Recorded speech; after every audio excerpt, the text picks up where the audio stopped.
Welcome, everyone, to AURI Connect's Fields of Innovation, part of AURI Connect's event series featuring updates on the work that AURI is doing to accelerate the expansion of the agricultural economy by empowering expanded uses and markets of agriculturally derived products. I'm Dan Scogan, your host for Fields of Innovation. The AURI Connects program is hosted by the Agricultural Utilization Research Institute of Minnesota. Fields of Innovation, with sponsorship from Bremer Bank and Avisen Legal, is focused on bringing together Minnesota's regional ag and food value chains to build capacity and successfully commercialize new crops, and to accelerate the commercialization of new crop and livestock opportunities, including new traits for existing crops. Even events like this focus on connecting innovation and market development with value chain partners to build a strong ecosystem in Minnesota and its border states that will provide ag producers and value chain partners with new market opportunities. Now remember that this event is being recorded and archived and can be found at auri.org. Also remember that you, the participants, are muted, but you can ask questions through the Q&A portal on your screen. Today we will be exploring the first topic in a three-part series focused on novel and specialty crops. Our panel today will be highlighting contract and market development pathways for emerging crop production and value-added utilization. I'm pleased to introduce to you our panelists today. I'd like you to welcome Richard Magnuson, a farmer and partner with Magnuson Farms; Matt Leavitt, a perennial and winter annual agronomy specialist with the Forever Green Initiative; Patrick Wiley, head baker and miller at Baker's Field Flour and Bread; Mike Youngerberg, Senior Director of Product Development and Commercialization with Ag Management Solutions; and John Strophus, who is a farmer, crop broker, and founder of Field Theory. Let's begin. Please welcome Richard Magnuson, here to discuss market opportunities in growing hybrid winter rye for bourbon. Richard, welcome to our Fields of Innovation. Thank you, Dan. Pleasure to be here today. And most people are probably familiar with cereal rye. Cereal rye was probably one of the first crops homesteaders grew when they first started breaking land in the upper Midwest.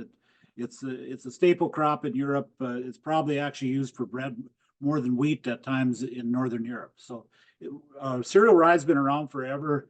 Fell a lot of favor with growers in general, just lack of productivity and lack of markets over time. So rye has always been grown in Minnesota or in the upper Midwest, but it just hasn't caught farmers' favor recently due to lack of productivity and lack of markets. So the one thing that changed this is the development of hybrid winter rye. So the Europeans developed some hybrid winter rye.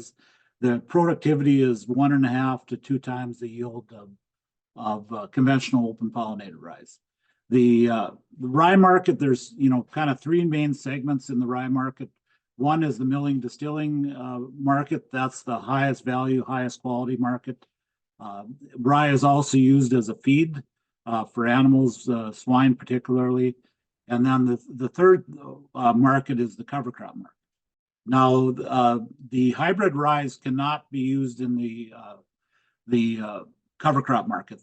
They're single-use agreements, so the production off my farm cannot be sold for seeds. So it can only go into the milling distilling market and the feed market. So I got started with this. Our small grain specialist at the University of Minnesota, Joachim Wiersma, was doing some research on rye as covers, kind of evaluating different varieties for cover crops. And he was looking at these hybrid rye, and he took them through the grain production, but was getting some phenomenal yields, 140 to 150 bushel yields in his plots. And he was showing me the data. And my question to him was, does anybody actually put it in the field? Does it produce like that on field scale? And at that time it hadn't. So we planted a field, kind of turned out like it was supposed to, yielded 100 bushels per acre, and off we went.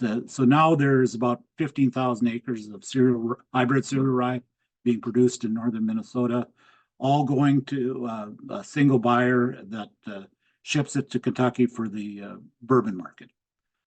Again, I will caution people with rye, it's a small market.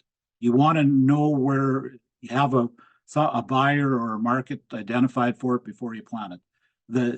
This market can't handle a lot of extra outside production, so make sure you know where it's going before you plant it. So I'm going to go through just a little bit of production on hybrid rye.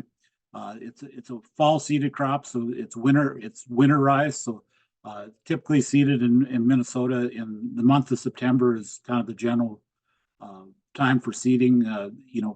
Needs to be planted sooner in northern Minnesota versus southern Minnesota. But the picture that's up, that's kind of the stage we need to get it into to best over winter and best productivity the following year.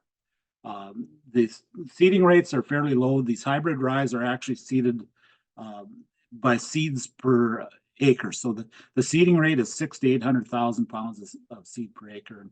Depending on the seed lot, that's somewhere around 40, 45 pounds of seed. So it's a lot lower than what you typically hear in open pollinated rye production. But so they're seeded mid-September. The P&K is put on with the seed in the fall. It really doesn't need much nitrogen in the fall, but it's important to get the P&K on the fall with the seed. So this is what the fields will generally, they basically come out of winter at about the same stage they went into the fall. You want a uniform, consistent stand, and this plays later into uniform pollination. And that's what prevents ergot, which is one of our big problems. But this is just kind of what it looks like coming out of winter. Again, the problems can happen. This is actually a picture of one of our fields. It was seeded timely, but it didn't get any rain and didn't germinate till mid-October, and then the ground froze. So it didn't actually even emerge the soil surface in the fall. You can see a little bit of green. You can see some poking out here and there on these pictures, but and you can see that we fertilized this field. This isn't an ideal situation. You want to have those tillers fully formed in the fall. We took this field forward to harvest. Fortunately, it was an early spring. It gave it time in the spring to tiller out and produced okay, but it's not an ideal situation, but that can happen in a dry fall. This is a picture of the same field approximately 2 weeks later. You can see it greened up. Fortunately, it was an early spring. This still was in, 1st of May at this time. So still there was another 30 days for it to tiller and fill in over time. So the other part of the fertility is in the spring. So all the nitrogen is put on the spring. And partly is the worry is that if you're putting it on the fall, that it stays in place for the rye the next spring. So generally growers will put it on in the spring as early as possible. Winter rye uses the nitrogen very early. And this is actually a picture still pretty early in the spring. That most of the field has been fertilized. There's a spreader skip here. The spreader wasn't turning the boom on quick enough, and you can just note the color difference, the dark green versus light green, and even the amount of growth between where the fertilizer hits. So this was actually on a field that had been summerfall the year before. So there was a fair amount of available nitrogen in the soil test, but again, just wasn't available early enough. So the general nitrogen recommendation is 1.2 pounds per bushel of yield goal. So guys up here are generally putting 120 to 140 pounds of nitrogen. And winter rye is also a heavy sulfur user. So generally we're putting on 20 pounds of sulfur in the spring with the nitrogen surface applied. As far as weeds, there isn't a lot of weed problems in rye. You'll see some broadleaves occasionally, which are fairly easy to control. Generally don't see any grassy weeds. The rye has an allelopathic effect. It inhibits the other plants from growing around it. So that's where generally you don't see much weed problems. The big challenge we're in rye or producing hybrid or high quality rye is ergot. The picture of all these black things on the slide, that's ergot bodies. Compared to this, there's one kernel of rye in this slide. So what happens is basically a race to the female flower.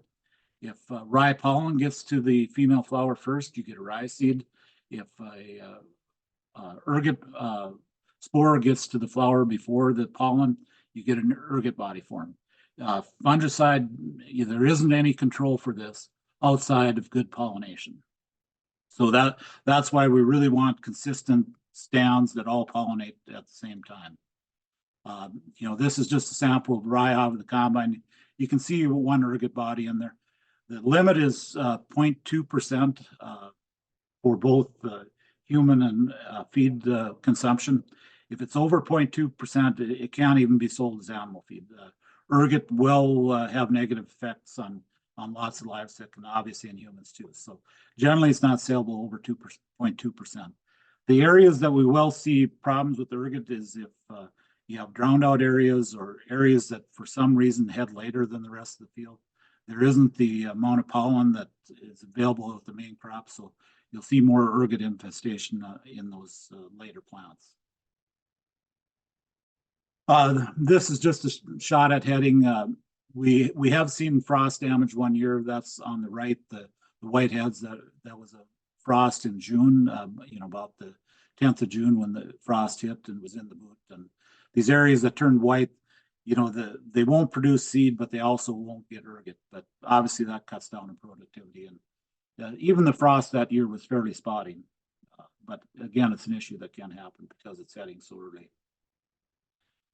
Again, just another shot of what it looks like when it's fully headed. You can see the heads are very large on it. Generally they're filling completely from top to bottom. Not a lot of disease pressure, disease problems in rye. It's one of the few small grains that we generally don't spray with fungicide. As far as harvest, you can swath it. Generally, if you're trying to maintain quality, swathing isn't the best alternative. Just there's a lot of straw in the windrow, and if you get rain on it, that will start the germination process in the rye. It germinates pretty easily, and if it even just initiates germination, that'll start dragging down falling numbers, and that's one of the big factors in both the milling and distilling industry. They're looking for high falling numbers, high test weight, and any amount of sprouting will decrease both those. Typically, we straight cut a rye. We will harvest it wet and dry it. Again, it's to maintain quality. There's a lot of straw with it. These varieties are shorter than the old open pollinated rye, but they're still fairly tall. So it's a lot of material going through the combine. And again, the yields of these varieties is just amazing. This particular where we're at in this field is running 130 to 140 bushels per acre. And typically an open pollinated rye, 60 bushel crop would be a fantastic crop. So they're highly productive. Inherently, they're higher quality than the open pollinated. They start with high falling numbers, higher test weight than open pollinated, which is what the milling distilling market is after. So with that, I'll turn it back to you, Dan. That ends my presentation. Thank you, Richard. Very informative. I got a couple of questions. I'll circle back with you when we get to the Q&A part of our program today. And that's a reminder to those who are participating online today. You can put your questions in the Q&A portal, and we are limited on time today, so you'll want to get those questions in as quickly as possible, and we'll get them to the panel at the end of their presentations. Next, we move to Matt Leavitt. Matt is going to talk about the developments in the winter camelina supply chain. Matt? Yeah, hey folks, thanks for having me here. Matt Leavitt, I'm the agronomist with University of Minnesota Forever Green. And if you're not familiar with Forever Green, we're a research and commercialization arm of the University of Minnesota. We're kind of a consortium of different breeding and development efforts, breeding new and novel crops for the upper Midwest with a focus on winter annual and perennial crops. So in essence, they're giving you the cover crop type benefits on the farm, but the difference there is that they have some harvestable economic return at the back end. So it's kind of adding ecosystem service and also economic opportunity for farmers as these crops get commercialized and rolled out. And, this is really the big kind of overall theory of change that we're trying to address here. So most places in Minnesota and the rest of the upper Midwest would look similar, has green and growing cover about, 3 to 4 months out of the year with corn and soybeans being on there. And when those crops are harvested, that leaves a lot of time and space for valuable soil resources to leach and leave the farm, and also nutrients to leach and leave the farm as well. So these are really these shoulder seasons and early spring and in the fall, after our main crops are harvested, are really the kind of the target window we're aiming for with our crops in our portfolio. And this is kind of like where we're trying to get to. These are side-by-side photos. The field on the left is right across the road from the field on the right. The field on the left would look pretty typical of a field getting ready to plant corner beans around the state. And the field on the right is kind of one of the crops I'm going to be giving you a little bit more information on, which is winter camelina. So in the event of a rainfall, which we typically have quite a bit of in the spring, we tend to get most of our rainfall at that time. If that soil is uncovered, the soil is potentially leaving the farm. Nutrients that you're putting on in the fall or the spring are potentially leaving.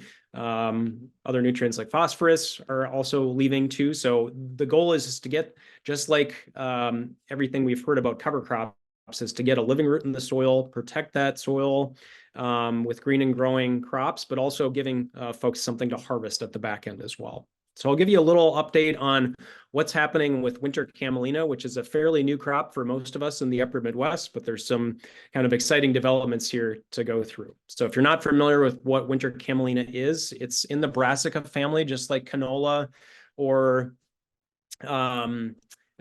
radish or rapeseed, other things like that. So, and it's extremely winter hardy. So it's just about as winter hardy as rye, if not, on the same level as that. So that really opens up a lot of potential pathways for us. We're in Minnesota. We have pretty cold winters, at least normally we do.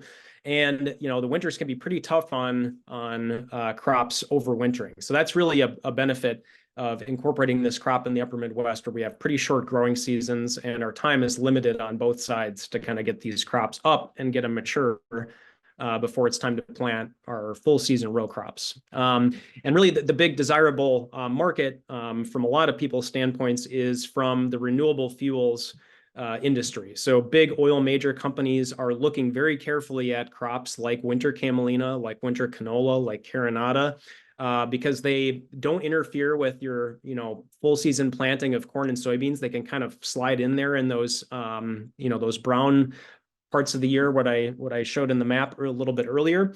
And they also produce quite a bit of seed with a high oil content that doesn't require as much refining and processing as soybean oil. So for a lot of those reasons, that's got a lot of companies like BP and Shell and Chevron are really looking carefully at incorporating and creating incentives for crops like this to create, markets for biofuels. There's also a human food element to this, albeit a little slower to develop, but winter camelina has really high omega-3 fatty acids in it. So that's pretty desirable from a heart healthy human food standpoint, in addition to animal feed and also pollinator habitat as well, because it's flowering when a lot of other things are not even green and growing. So just as a real quick primer on agronomics, so we're talking about winter camelina. That's typically planted more or less in the same window as winter wheat, although, it has the winter hardiness to kind of stretch farther into October. So we've kind of slid up our planting date recommendations from about mid-September to about mid-October. And then that crop is being harvested in mid to late June. It's very hardy in our climate. It's relatively low input. It's not a no input crop, but it does need a little nitrogen, but it's not a really heavy feeder as other crops go. And you don't need specialized equipment to both plant and harvest this crop.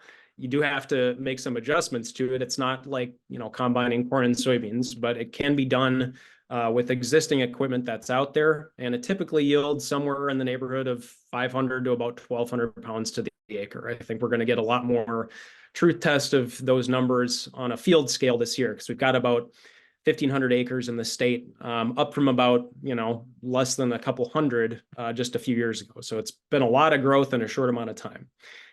So in general, it's going to be your best fit after, crops that provide a window to get that in. So soybeans, silage corn, sunflowers, small grains, etc. And there are markets out there. Biggest one, being a partnership with Cargill. They contracted about 1,000 acres in Minnesota and about 1,000 acres in North Dakota for their pilot program to crush at their West Fargo plant. And they were out there offering contracts picked up on the farm. So that really spurred the market forward. But there is also viable markets for cover crop seed as well, because it's so winter hardy and because it's a brassica, it diversifies, cover crop seed offerings for folks in our region. So that can also often be a pretty viable market for folks as well up in our climate. And there's other companies waiting in the wings, right? So there's a lot of energy and interest in winter camelina and other winter annual oil seeds. So the amount of potential contracts out there might expand in the future, but right now, Cargill and the cover crop seed companies are by far the largest. And this is just kind of a snapshot of where the interest is, and there's a lot out there. These are big players that are really scaling up pretty quickly because they see the benefit of providing low carbon intensity biofuel for this market. Because other downstream companies like Delta Airlines, for example, in the Minneapolis-St. Paul area, they really want renewable sources of jet fuel specifically, as does the U.S. military, because it can draw down their carbon footprint. This is, public commitments they've made to kind of decarbonize their supply chain, and intermediate oil seeds like pennycress, like winter camelina, can really help them meet that. So the amount of investment and growth in this area has been pretty dramatic, even in the last few years here. And Minnesota is a relatively new entrant into this this market. Spring camelina is also out there as well, and that is produced kind of farther west in wheat fallow country. But the real goal is for us to continue to breed and develop winter camelina lines because it fits our climate a whole lot better. And this is just kind of a slide detailing why winter camelina kind of fits into this low CI or low carbon intensity fuel oil standard, essentially because it can fit into those corn and soybeans rotation without necessarily displacing either of those crops. The entire life cycle carbon input of this crop, also because it yields decently and because it's relatively low input, from a nitrogen fertility standpoint and a herbicide and insecticide standpoint, it looks really good from a carbon intensity score. So this is kind of driving a lot of that market interest from those big players. And this is kind of the system we're hoping to get to as this program rolls forward, is to, again, we want to see early adoption planting of winter camelina. That's great. But really what we'd like to do is incorporate this crop into existing rotation. So where that fits the best is in rotation with soybeans. And the idea being is that you'd plant the camelina in the fall.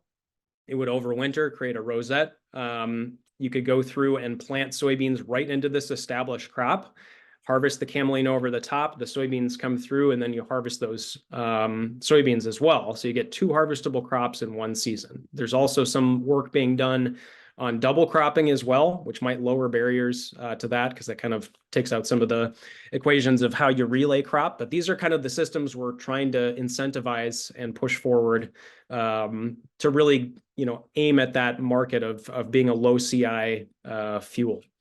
And this is kind of just some, yield data from Dr. Ruskesh up in Morris. But the idea is that you might see a yield decline in the soybeans in this relay system, but your overall yield of oilseed and your overall total oil yield per acre is more with this relay system. So again, just giving a little bit further data to boost the case for why companies like Chevron and BP, et cetera, are looking at this particular system.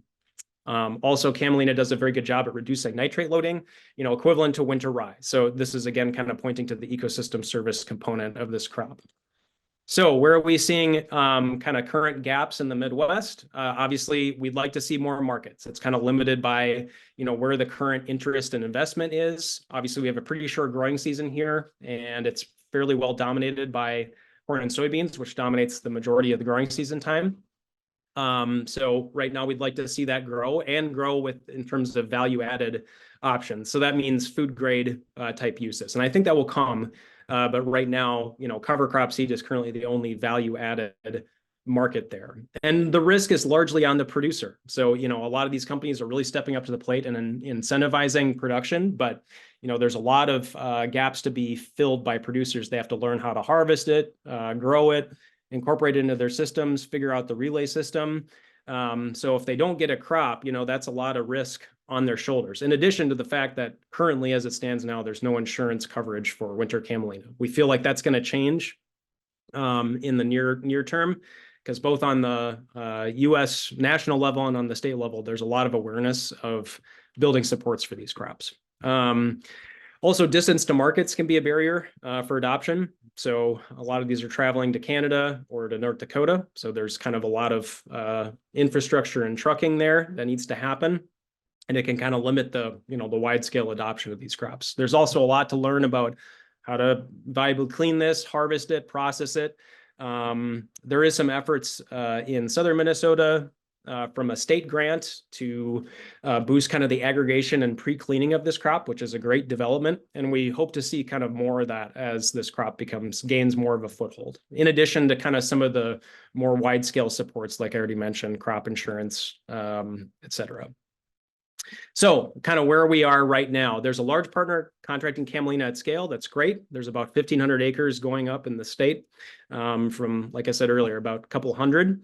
There's an aggregation site co-funded by MDA going up in the southern part of the state.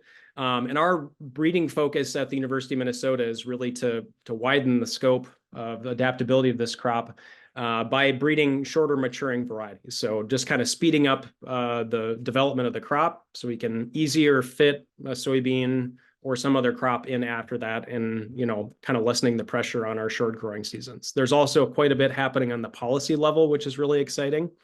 In addition to kind of overall government supports, and kind of in the background, there's a lot of movement and discussions being made with the Sustainable Aviation Fuel Hub in MSP. So that's some pretty big partners that are making solid commitments towards sourcing sustainable aviation fuel. So that we hope will kind of spur more development with this crop in the short term. Last slide that I'll mention is there is programmatic support from the state of Minnesota, and I'm actually funded on this effort. So we're incentivizing planting of these crops from the state to address water quality specifically, but it's a $20 to $40 an acre payment on 4 crops in our portfolio. So Kernza, winter camelina, hybrid rye, and winter barley, in addition to, some pseudo crop insurance on the back end. So if there's a crop failure, the market doesn't pan out, et cetera, we're willing to cover up to half the cost of production.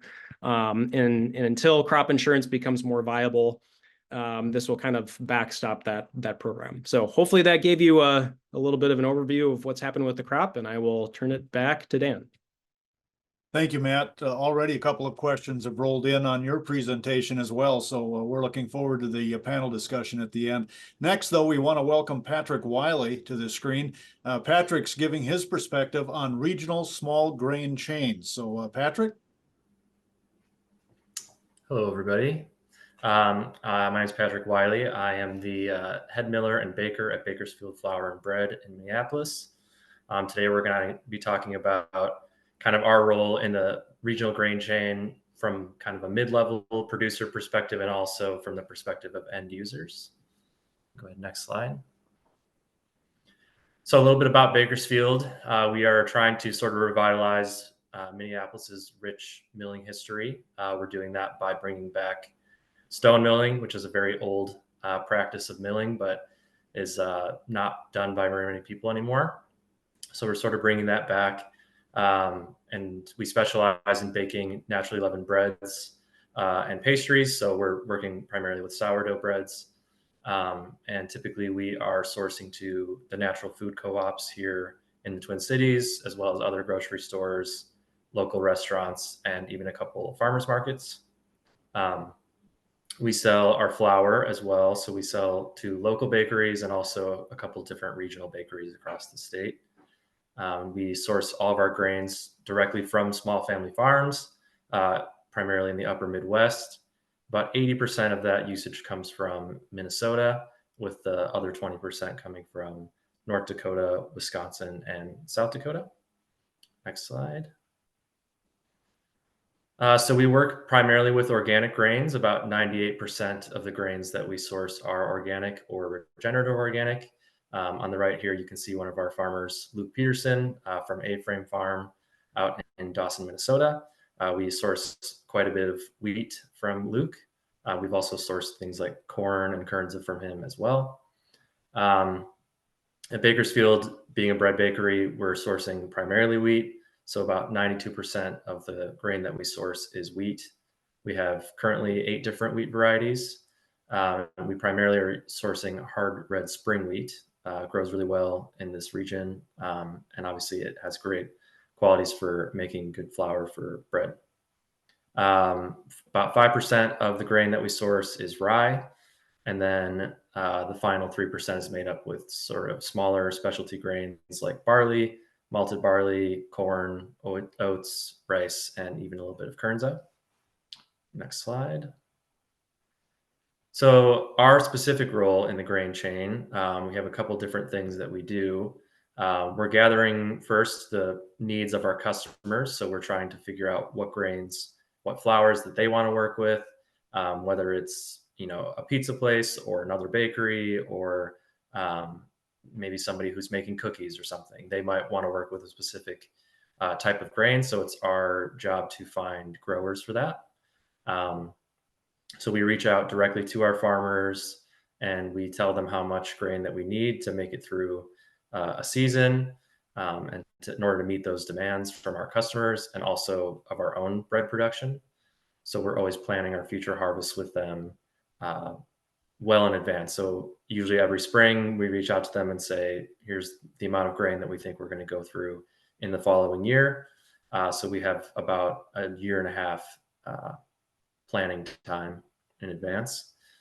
A big part of what we do, and it's one of my primary roles at Bakersfield, is how we manage our inventory. We need to make sure that we maintain a steady supply of grains so that we can keep our customers happy, and bakers are very particular about the flours that they work with, and they don't like to change the recipes if they don't have to. So it's our job to make sure we supply a steady supply of those grains. This also means we have to coordinate with our farmers on their schedules. They have busy seasons where they're planting or harvesting, or there could be long wait times to get into cleaners. So we need to make sure that we're on top of those things. And then finally, the last role in our grain chain is that we do a fair amount of community education. So whether it's through social media or in-store demos or just answering questions that we get emailed to us, we're always trying to educate people about why we think local grains are important and why they matter, and the differences between what we do versus what is more conventionally done. And also we need to educate them about how to use fresh flour. It has different properties when compared to more conventional flours that might sit on a shelf or in a warehouse for an extended period of time. So we have to kind of work with them to help them adapt their processes to similar processes that we use. Next slide, please. As far as like setting prices for our products, it depends on a couple different things. Primarily, it's of course going to depend on the price per bushel that we're paying for that particular grain, but also we're factoring in our own labor costs and then also the consumer demand. So if we have consumers that want to work with these highly specialized grains that maybe aren't widely grown, and those can be hard to source, that means that we end up charging a little bit more for that. We're also affected by our limited storage capacity. So we have the capacity to store about 100,000 pounds of grain at a time. So we can't always buy things by the semi-load, which can mean that paying for the transportation of these grains, paying for the cleaning of these grains can be challenging as well. Some of our farmers have taken this work out of it for us, and they have just given us an all-inclusive price for everything from growing to cleaning to delivering. But other times we do see fluctuations in our grain prices based on these factors. Generally, we're able to keep our pricing pretty consistent. We have very loose agreements with our farmers. It's often kind of handshake agreements where we're agreeing to purchase, an expected, 400 bushels or whatever it is. It's usually more than that, but we kind of work with them, and if they have a lower yielding season or they have grain that doesn't quite meet our specifications that we would hope for, we don't want to put them in a tough spot, and we will figure out a way to utilize that grain. So if it came out with a lower protein or a higher moisture, there's different things that we can do to try to sell those things to different customers or adjust our processes to be able to utilize them. So we always believe that it's important to adapt the products that we make to the grain and not necessarily the other way around. Next, please. So there are a few challenges and assets to dealing with grains this way. The big challenges, which I've kind of touched on a little bit already, is just kind of meeting those customer needs and demands. We might have a bakery that really wants to work with a particular kind of grain, but if they're the only one that wants it, we might not have the capacity to put that into our rotation. Often, we might have customers who say, I expect to use, this much flour in a year, and then their actual needs are, much less than that. And so we have to find other ways to move those products around to other customers. I also touched on this a little bit already, but there's kind of a lack of infrastructure for small level producers like us. Oftentimes we're cleaning, less than truckload amounts of seed. So that can mean that we get pushed back 2 or 3 weeks at the different cleaning facilities. And then we have, generally higher costs of transportation because we're not buying things by the truckload. And then we do have some storage capacity issues. We have only so much storage on site, and we have a little bit of off-site storage as well. But there are times throughout the year, especially around harvest season, where we are at full capacity and trying to find places to put everything. Obviously, we can get better prices if we buy more at a time, but we're not always able to do that. And finally, one of the biggest challenges is marketing. Helping our customers who are often just standing in a grocery store in the aisle with many different options for bread or flour, trying to get our message across and teach them about the way we produce things so that they better understand all the efforts that we've made to bring them high quality products. It's the challenge of every business, right? But that's a big one for us. But with all these challenges, there are a lot of assets as well. We experienced a pretty high degree of supply chain resilience. So our amount of grain needs are not that high, but we have never had any issues of running out of grain. Particularly, there can be varieties that, maybe they don't have a great season and we don't have enough to make it through the year, but we have other farmers who grow similar wheats that we can just slide in and take their place. And one of the beautiful things about that is that we have these really fulfilling connections with our farmers. I call them up directly on the phone to place the orders, and there's something that's very special about that to our process and our bakers. We feel really connected to the food that we're making because we really understand where it is coming from. We're able to then pass the level of transparency onto our customers as well. And so a lot of that marketing piece that I mentioned is us talking about the methods that we use, the farmers that we work with, the practices that they use. We generally have customers who are really discerning about what they want to purchase in the grocery store, especially in the natural food co-ops. A lot of our customers are valuing things like organic or regenerative organic methods, and businesses that are run ethically and sustainably. And so we try to be transparent about everything that we're doing so that they have a high degree of confidence in our products. Next slide. So if you want to learn more, you can always go to our website, bakersfieldflour.com. Feel free to shoot us an email anytime. And you can find all of our products at Twin Cities Co-op near you, or local restaurants, or even at the Mill City Farmers Market on Saturdays. And I'll turn it over to you, Dan. All right, thank you, Patrick, and we're going to keep things moving along here as the questions continue to come in. Should be a fun panel when we get to the end, but we want to hear next from Mike Youngerberg. Mike is going to talk a little bit about food grade specialty trait soybeans. Mike, welcome to the program. Thank you, Dan, and welcome everybody. Well, thanks everybody for joining this afternoon. Just a little bit about Ag Management Solutions. We actually manage the programs for the Minnesota Soybean Research and Promotion Council, our domestic marketing program, international marketing program, and our research program at the University of Minnesota. But one of the other activities that we have also engaged in is what we call our high impact area. And it's really an area of opportunity for the ones that products that we see has an opportunity to maybe commercialize and have value to the end user. And that's one of the things I wanted to talk with everybody about today was our high oleic soybean program.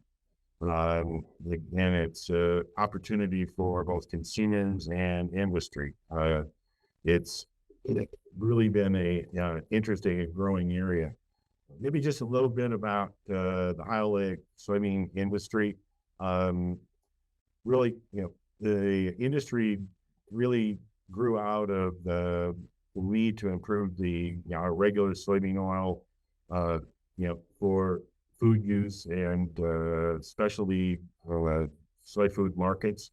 And kind of goes back to the early 2000s when the United Soybean Board also saw that need to move into the high oleic market. We already saw high oleic sun and canola into the marketplace. So they partnered with a number of folks, universities, to look at how do we bring this effort to the marketplace. And really, the first area of development was the genes for high oleic in soybeans was actually created by Grover Shannon, who was the plant breeder at the University of Missouri, with some funding from USDA.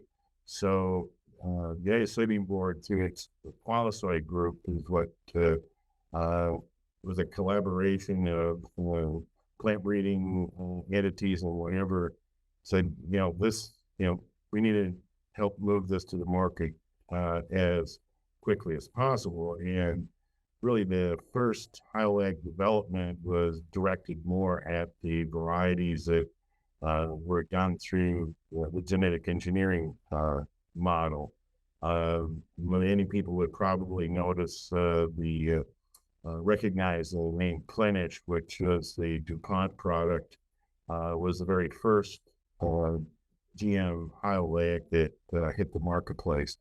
Monsanto also developed a product called Vista Gold, but that one hadn't moved as much as the DuPont product. And once that effort got underway, we started seeing the products being available for farmers, getting all those connections, processing a new type of bean to go into a different market with the way the processing system is here in the U.S. We got a lot of big plants, so trying to work through relay processing with some of those. So that did take some effort to do, but it's been increasing as we move forward. Then in about 2013, USB and USDA decided, well, now that we've got the something to the marketplace, now it's time to move on to bring the non-GM versions to the marketplace. So in order to diversify the growing options, but also for end users. The nice thing about the high oleic soybean oil, they are 70% or greater high oleic. The current high high oleic, low linolenic varieties have fallen about that 2% alpha linolenic level. Saturated fats are down. And really the benefits that people see is zero trans fat product. It doesn't absorb into fried foods like we normally see. Less saturated fat, healthier oil. And the companies that have been utilizing the high oleic soybean oil for fryer uses have noticed that we can get longer life out of the oil. It doesn't communicate bad taste, and fryer cleanup is much easier. So it a lot of advantages there. I know we had a project with our EURI partners while doing some tests along this area. So interest continues to develop as we see food companies and others interested in this kind of product. So our involvement really got engaged when, as I mentioned earlier, the development of the non-GM versions. The university was very, in order to be able to spread the opportunity across the U.S. from north to south, contracted with all of the public universities and growing regions where we could get more of this product available and into the marketplace. So, and they actually, the University of Missouri has actually trademarked their high oleic version of high oleic low linolenic called Soylaic. And as part of that program, the University of Minnesota was a partner in that variety development. Just because Minnesota's about the farthest north of plant breeding on the public side, which was an opportunity to grow high oleic soybeans, for that would grow here in this area. And out of that, there was one variety that kind of stood out from the rest, and we've now named it True Soya, and we have basically sub-licensed that variety from the University of Minnesota. True Soya was licensed by the Minnesota Soybean Research and Promotion Council as part of what we call our novel soy program.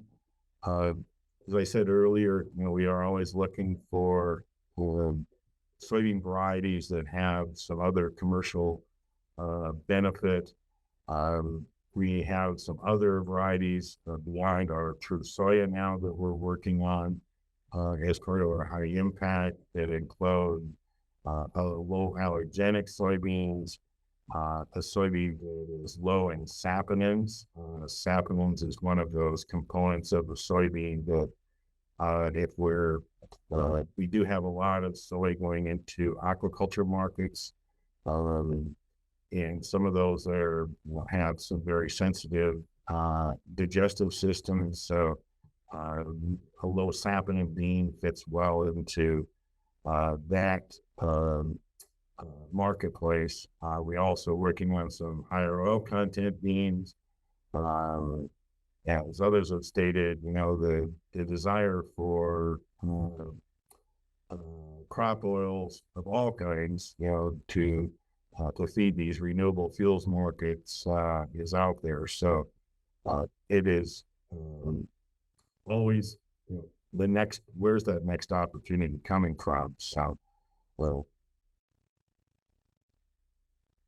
2018, the FDA also approved a qualified health claim for high oleic low linolenic soybean oil as a way to reduce heart disease risks and those sorts of things.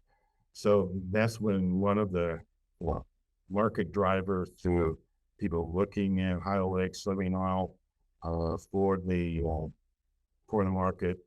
As I said, the soy oleic tends to be in an 80 to 85 oleic, and our true soya is in that same realm, but again, with um, a linolenic level that is more closely related to our average commodity soybean. So we feel that with both of the omega-3 and omega-6 fatty acids, of which those are components, that we have a really good story to tell for the end user. We have in our lineup that we're moving forward yet a high oleic, low linolenic, 2 varieties, as well as our true soya. Most these varieties that we are helping advance really fall into the group 2 soybeans and lower, really trying to focus on the northern climes, trying to create those opportunities for growers across the state of Minnesota. Our varieties, at least the what we call the Holly 1, is 1.9, and we do have some of those traits that farmers are going to want to have in the crop in order to grow it. It has a good oleic level and a really good linolenic level. Our Holly 4 again has some of the traits that farmers are going to want, in disease and pest resistance. Again, good fatty acid profiles, linolenic levels in a really good range. Our true soya, again, same thing. Looking at the oleic levels and linolenic levels. Again, those are what the things that we believe that our end user customers are going to be looking for. We also have some rights to the 2 varieties that we're growing here because it's a cooperative effort with the University of Missouri and University of Minnesota. We've just in the last 2 years now shared numerous seed samples with material transfer agreements where a couple, 3 of the large seed companies that are looking to basically take that base variety and incorporate it into their elite varieties that would have the appropriate disease, pest, and other traits that the producer side would be looking for. We also took our true soya, and we had a really unique opportunity. We have one of our staff people here at Ag Managing Solutions who very well connected with a number of folks in the research area, particularly with the National Institute of Health. And we were able to give a study, was a mouse study, but it was a start. We're looking at our tree soya high oleic and what it does to cardiovascular health. And we can certainly share some of these results, but in the end, it was the one oil that did the best on reducing these things, the mouse studies that were done. So we're very excited about the outcome of that. The NIH folks are interested in continuing to look at this, and are interested in moving toward human studies. So that's a real positive that we see moving forward. So again, we also have a number of our growers grow us enough soybeans so we could produce about 1,300 gallons of refined oil that we had a sales team distribute to potential end users. We had it at events like Farm Fest. We had an event at Elko Speedway where we showcased the product. And what people really liked what they saw and were looking to the future for obtaining more. And so we're going to continue to invest in the development of the true soy, and we are seeking partners to advance this very impressive varieties. So I think if you need contact information, it's right here, and we'd be glad to answer any questions, or if anybody has opportunities they would like to come and talk to us about, we're always open to that. So Dan, back to you. Thanks, Mike. Some exciting stuff going on there in the soybean world. Let's wrap up our panelists here with John Strophus. John's going to talk a little bit about the market pathways for buckwheat. John, welcome to the program. Hey, thanks, Dan. Thank you to AURI for hosting this, and for everybody attending. Wanted to kind of take you through a little journey, hopefully not too much of an infomercial, but I think it's important to understand the journey that I've been on personally here through the food ingredient business, and kind of where we came from and how it's relating to new markets in buckwheat.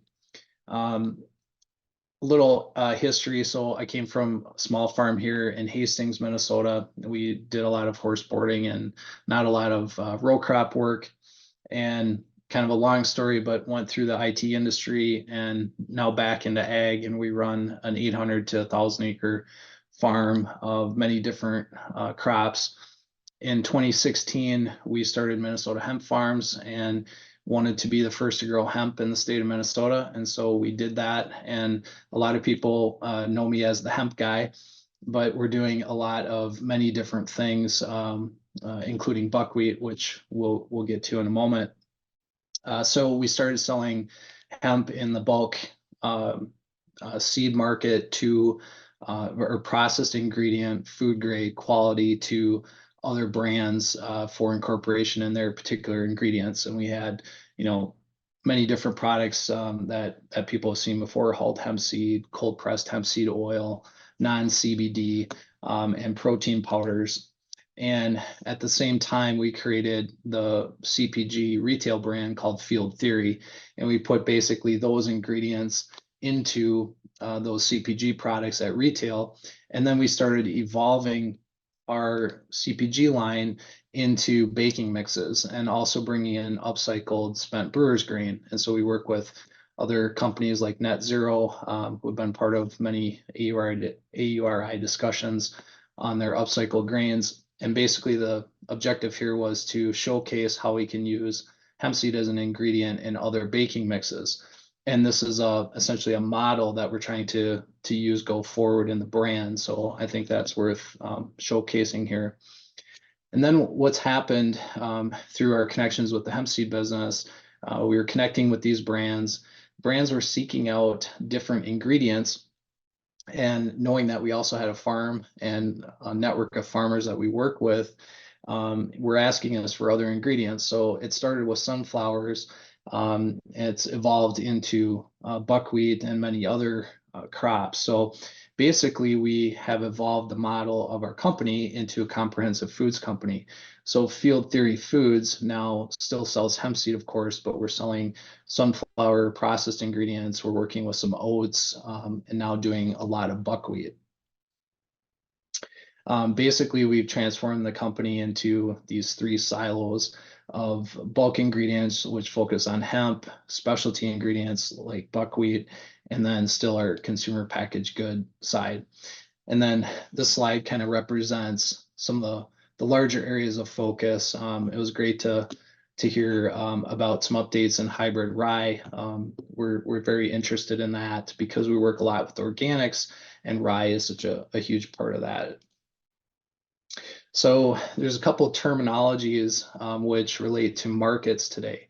Regen ag, everyone's talking about regenerative ag. What is it and how do we engage with brands? And when I decided we were going to take a food and ingredient supply company trajectory with the foods company, it was, how are we going to compete with large companies that have been established and in a real commodity business?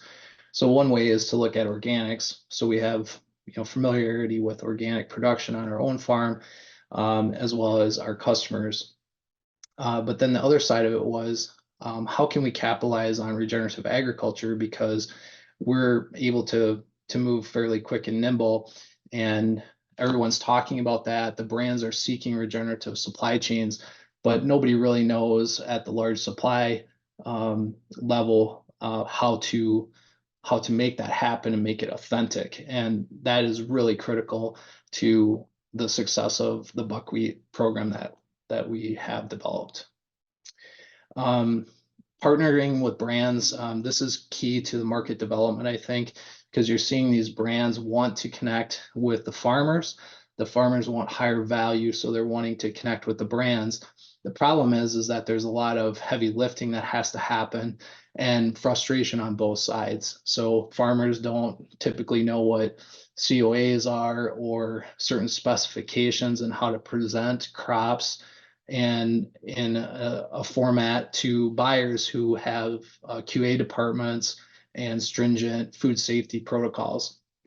So we're sort of the glue between the brand and the farmer, trying to capitalize on this higher value chain and specialty crop market. Right now, a lot of that's coming from the organic business, but in the regen space, we want this to come from conventional grown products as well. So Simple Mills was part of our first move into this model, and we're in the 5th year of an organic sunflower production program with them. And then also in sunflowers right now, we're working with another local brand, 7 Sundays, who is using milled sunflower protein. We're actually doing some crushing of seed and taking that all the way to a milled sunflower protein as well. So it's another example of this brand wanting to connect with more localized production and supporting a regen mindset. The last brand that I wanted to highlight here dovetails right into buckwheat. So we were approached by Pacha, and Pacha is a 100% buckwheat. They use a sprouted buckwheat in their bread. They just launched into Whole Foods a couple months ago. I just came from the Expo West Food Show, was on a couple panels with the folks at Pacha, talking about how regenerative buckwheat was really important to them and they couldn't find it, and how we helped them. So basically they came to us and they said, we want to use buckwheat. We're sourcing it from one of the current suppliers, and we don't have any way to get transparency to the grower. We talked to the processor, they gave us the name of a farmer, and then we talked about regenerative, and the farmer was like, I don't understand, what you want from me. So they got connected with us through another brand, and then we started working with them, and we said, yeah, let's work together. Let's build out, supply for you, give you transparency to it. And then more importantly, they wanted the regenerative verification, and that's what I'm going to hit on next. But basically what we're trying to do here is, on the brand side, we're trying to find the growers, we're trying to manage the growers in production, make sure there's quality harvest, coordinate all these farm logistics, and then ensure the finished goods, whether it be a whole grain or a groat or a flour, that these brands have a high quality finished ingredient that they can send to their co-manufacturer without issue. And then on the farming side, we're finding the brands to connect to the production. We're contracting so that they're not doing this on spec. And then again, we're providing that logistical solution to cleaners and processors. And we're ensuring that, again, that ingredient meets the final spec that the brand requires. So why buckwheat? Well, it was driven, like many things that we've done, opportunistically. So we had demand, so we wanted to look at it on our own farm. We've been growing buckwheat on our organic acres for a couple years, just as a new crop rotation, diversity crop.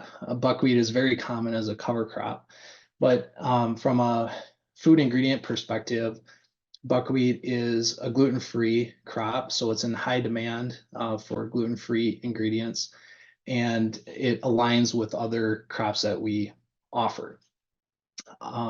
Also, buckwheat is a fairly niche crop, so there's only about 27,000 acres grown in the United States.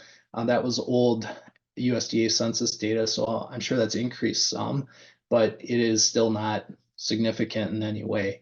North Dakota, Washington, Minnesota, New York, and a little bit now in South Dakota. So it's a niche crop. It's unlike an oat or wheat, so it's providing better marketing potential. So there's more. It's harder to find that connection, but it's better upside potential for a growth area. And I think farmers are looking for growth areas, brands are looking for growth areas, and food ingredient supply companies are looking for this as well. So it was a great fit for us. The multiple product side of it, so you can have a groat, toasted groat, or flour. Those are the three common things. On the farm side, it's another crop for regenerative minded farmers. So how they want to increase crop rotations. So buckwheat, instead of just being a cover crop, can now be a cash crop for them. It's a short season crop, so it's about 70 days. So it can fit ahead or behind, or potentially be double crop depending where your area of production is. But even in the northern climate like Minnesota, North Dakota, and Canada, it provides a great option for shorter season or potential double cropping. It's also a low fertility requirement crop. So when we're in a year like this year, where we're looking at cost of inputs relative to commodity crops, buckwheat provides a lower input cost opportunity. It's also generally a lower cash crop opportunity, but those things are typically a little bit out of balance, more on the market value side, and was still providing a low crop input. And the other thing is that buckwheat is fairly easy to grow. It's a fun crop to grow. It grows very quickly, and most farms that are equipped for small grains are perfectly capable to grow buckwheat without significant modification. On the supply chain and market side, again, it's a small acre footprint. In 2023, we contracted about 1,000 acres of regen verified buckwheat, and we used a program called the Soil Climate Initiative, and I'll kind of reference that in a minute as well. In 2024, our target of acres has just been increased due to this one particular brand's growth opportunity and success, to driving about 2,000 acres of organic and regen certified buckwheat. Prior to 2023, there were only, that I could find anyway, two actual processors in the United States. There were other companies that grew buckwheat, but the processing capability wasn't there. So we reached out through our network of people who we've been working with for several years, and now we have a new buckwheat processor online in North Dakota and another one in Manitoba, Canada. Also, prior to 21, the most buckwheat was used either as a home baking ingredient, a flour, or wheat, gluten-free wheat substitute, or in a pancake mix. And I think we're seeing now many different applications in food bars and healthy snacking type applications, as well as finished product like the bread making.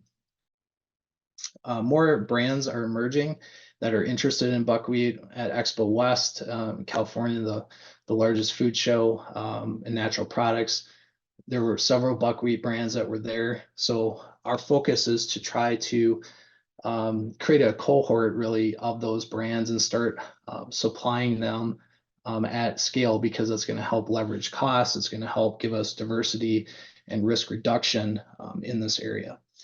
And then the differentiator that I see in making this market grow is the regenerative verified.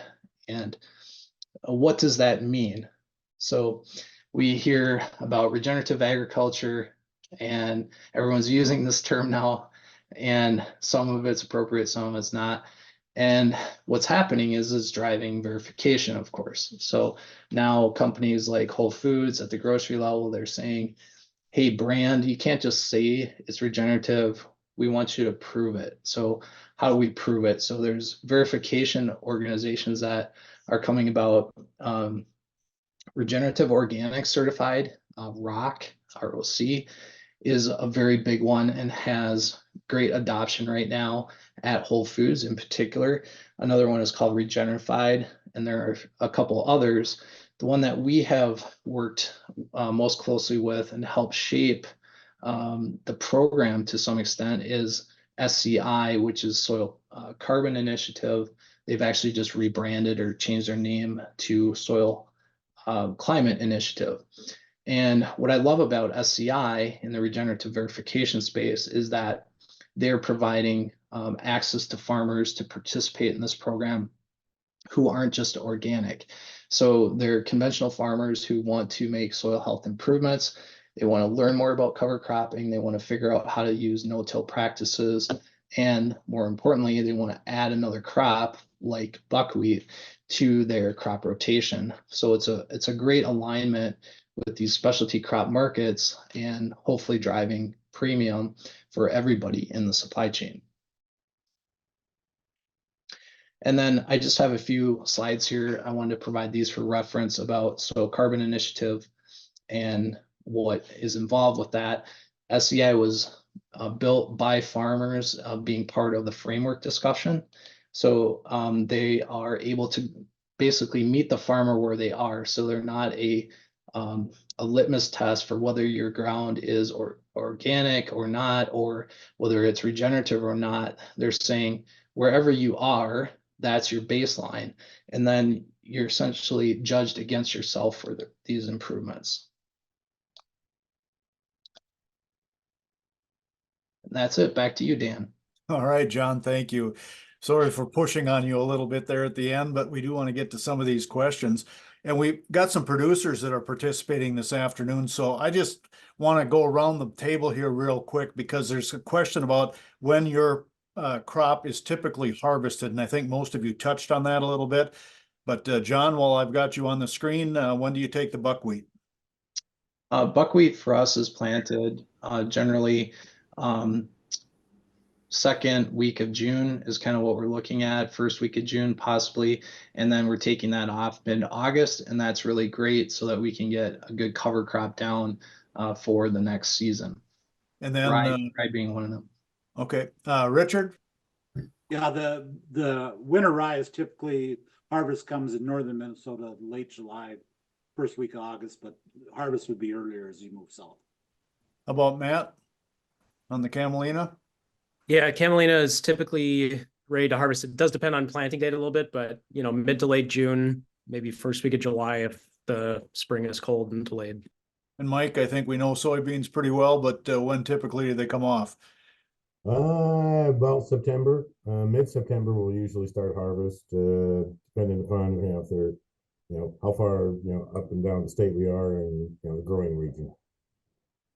Richard, there was a question about the ergot. Is it lower in the hybrid rye? So yeah, the hybrid rye that's one of the reasons for hybridization too.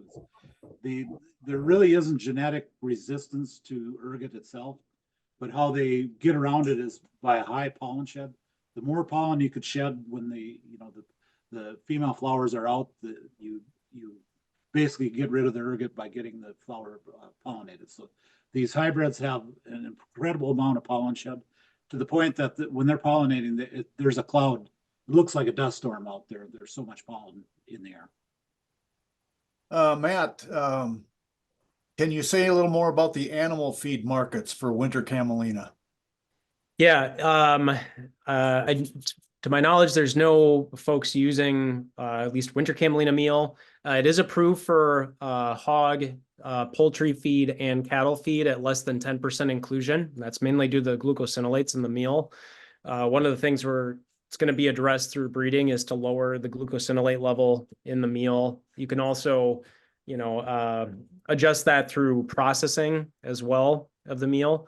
But I mean, the market is so small right now just because there's not the scale. But as an oil crop, it's very highly desirable, especially in aquaponics. People in South America use the oil as an additive for high omega-3 with farm salmon, other things like that. So it's a highly desirable from that standpoint.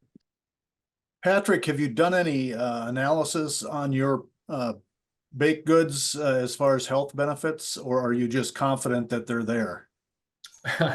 We're confident that they're there. Mostly we're getting customer feedback of people saying, hey, I normally can't eat bread and I've been able to eat this bread, or that kind of thing.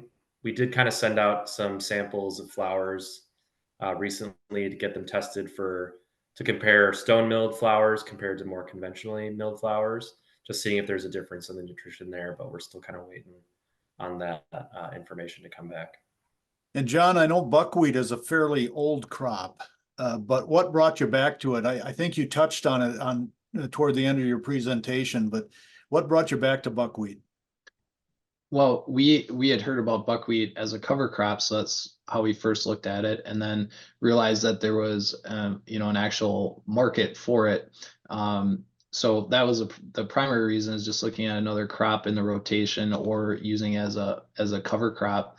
And then from the food side, we were a little bit against it because instinctively you hear the name and you think wheat and you think gluten, and then you realize that actually buckwheat is a gluten-free product. So that really accelerated our interest in it. Mike, a lot of talk about oils, and a lot of these other panelists are talking about oils. Does that make soybean producers nervous? I think it ought to make farmers in general positive, because there's demand for product. We certainly have farmers looking at the rotations and stuff that Matt's talking about. Farmers are interested in growing whatever give them a marketplace. So I think there are a number of other marketplaces that even us and AURI have been working on for other opportunities and other bio-based products. So I think the market is wide open for a lot of crop-based oils to satisfy markets. And they're not all going to be the same. There's going to be preferences here and there. So I think there's real opportunity for everybody. I'd like to ask John and Richard and Matt if the seed stock is there to broaden the acreage. And maybe Matt, we'll start with you. Yes, there is. Yep.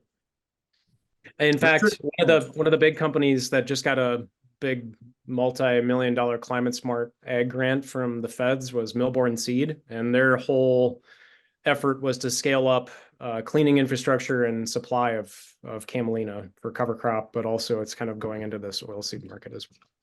Richard?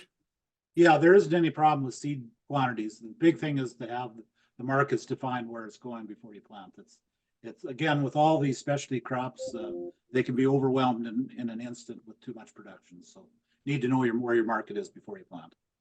John? I think that there's a big opportunity actually in buckwheat for genetic and seed development and improvement.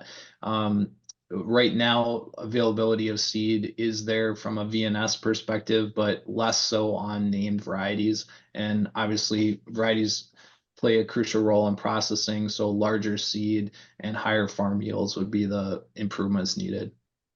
And Mike, I had a question on my screen that it went away for some reason, but how soon until a big seed company like a Pioneer gets into your HO soybeans? Sooner than later. Yeah, I mean, that's really why we're doing this is, we've got 2 or 3, regional seed companies now that have been, we've been working with on the high oil, low linolenic. but the true soya has been around to a couple of companies, and it's just it takes sometimes a little bit for them to okay, how does this fit into our program? So Patrick, I'm going to come back to you. Does Bakersfield provide any time of forward contracts or financial assistance to the farmers who grow your grains? We don't know. Like I said before, we kind of have these sort of loose agreements, but because we have that really close personal relationship, we feel really solid about those relationships and how they work and how they function. And like I mentioned in my presentation, if a grain didn't quite meet our spec, we'll find a way to use it rather than putting them in a tough spot of not fulfilling our end of the deal. Got a comment here and then another question for you, Patrick. I have a super picky eater that's 8 years old, loves Bakersfield bread. Thank you, they say. And then All right. outside of Bakersfield demand, you didn't put that one in there, did you? By the way, no. Outside of Bakersfield demand, do you see demand changing for small grains in Minnesota over the next few years? I would hope so. Certainly from our perspective, it would be good for us. We're getting more and more feedback from people that they are appreciative of what we're doing. And even if it's coming from 8-year-olds who are picky and like our breads, that makes us happy to hear. And we even have people who come from Europe and they say, I haven't had bread like this since I've gotten to this country. And so I felt like I was home when I ate this. And those are the kinds of things that really make us happy about the future. And we even produce bread for a local Spanish immersion preschool in town here, and they're got a couple different locations, and they're using 100% whole grain bread for their avocado toast. So it's coming. Matt, are there any insects that you have found that require pesticide control in camelina? Short answer is no. I mean, just because there's not the scale of production that would warrant that, but camelina doesn't seem to be impacted by flea beetle, which often is the killer for early season brassicas like canola and things like that. It's more on the disease transfer side of things. So it just like canola shouldn't be rotated with sugar beets. So that does limit its impact on those types of ground. And also it is a host for white mold. So something to be aware of if you have sunflowers and soybean in rotation. I'm going to go once around the table here, and then we're going to wrap things up today. And my question, but you can add anything that you would like to leave people with today too. But since I've got you on the screen, Matt, let's start with, are you an innovator or an entrepreneur? Well, I feel like neither, but I feel very lucky to be in the company of these people, especially farmers that are really putting their values in motion and putting their livelihoods on the line, quite frankly. So I'm more than happy to be in this cohort and really view my role as to support folks like John and Richard and other producers that are out there, kind of proof of concept, changing the face of ag in the state.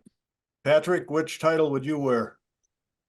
I would say innovator, I guess, but we're at the end of a long chain of people that come before us that are also innovating in their respective industries, and so we're just happy to keep putting their work forward and just keep doing what we're doing. Richard? I would say probably more innovator. Just on our farm, it goes back to a little bit what Mike's talking. We aren't a soybean grower, a wheat grower specifically. On our farm, it's anything for a buck.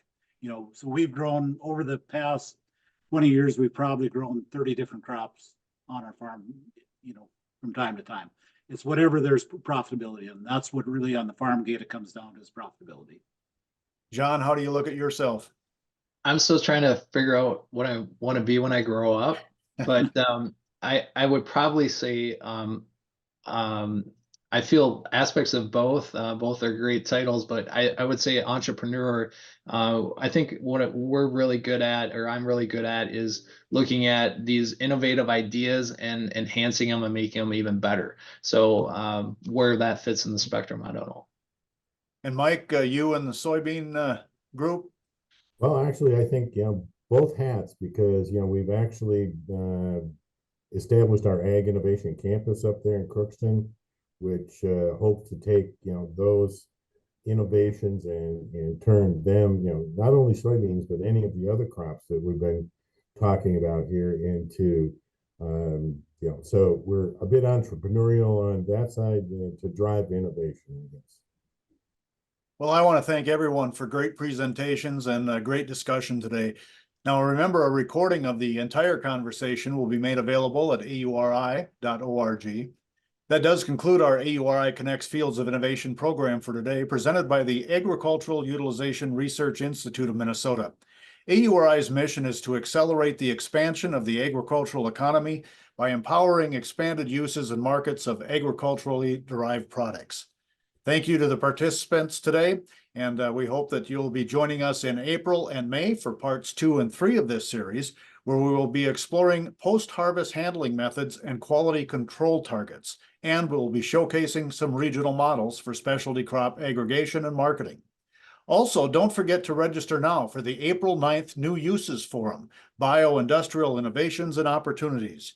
You can visit the AURI website at auri.org for more information.